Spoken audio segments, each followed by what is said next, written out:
we can't get away without talking about the current. We could almost call it industrial action, couldn't we? Yeah. There's a growing campaign to ban Labour MPs from pubs, which is a direct response to the Chancellor's budget. What's your take on it? Well, I think firstly, what an utterly extraordinary situation we're in, that publicans feel that is the only course of action. I mean, it's such a sorry state of affairs that an industry that employs, I mean, not this, the wider hospitality industry, with 3.5 million people, and you feel that the voice is so ill heard that the only opportunity we've got is to ban people from coming in before they might listen. So I mean, that should be felt across the board. That should be anybody who's involved in representing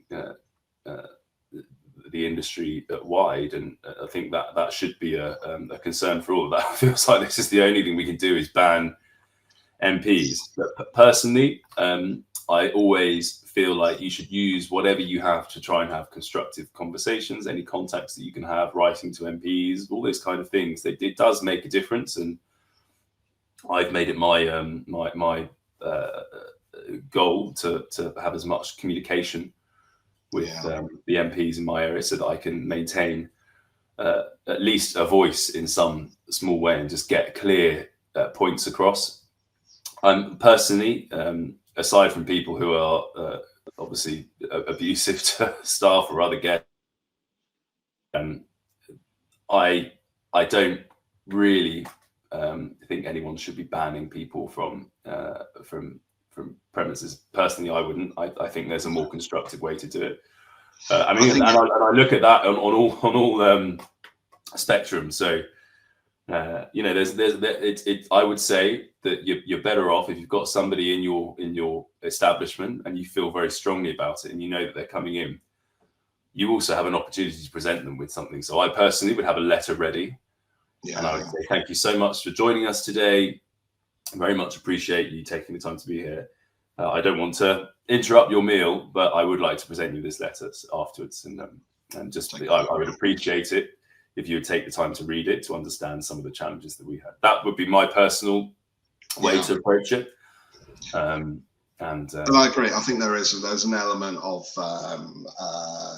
as people were saying to me, you know, we've got to keep communication, we've got to keep talking, and I get that, and I think we do. We've got to keep those channels open, but at the same time, I get it, because from a licensee's point of view, we've done nothing but talk, and we've done nothing but communicate to these people since they got into government, and it has got us nowhere.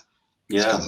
So if we can ruin a few MPs' Christmas, maybe that is a way to get their attention. I think, like I said, I have every sympathy with that. So yeah, I think it's extraordinary. People feel like that's the last thing they could do, and that's shameful on the government. They feel that that's the case. On no one else. So I completely understand the sentiment behind it.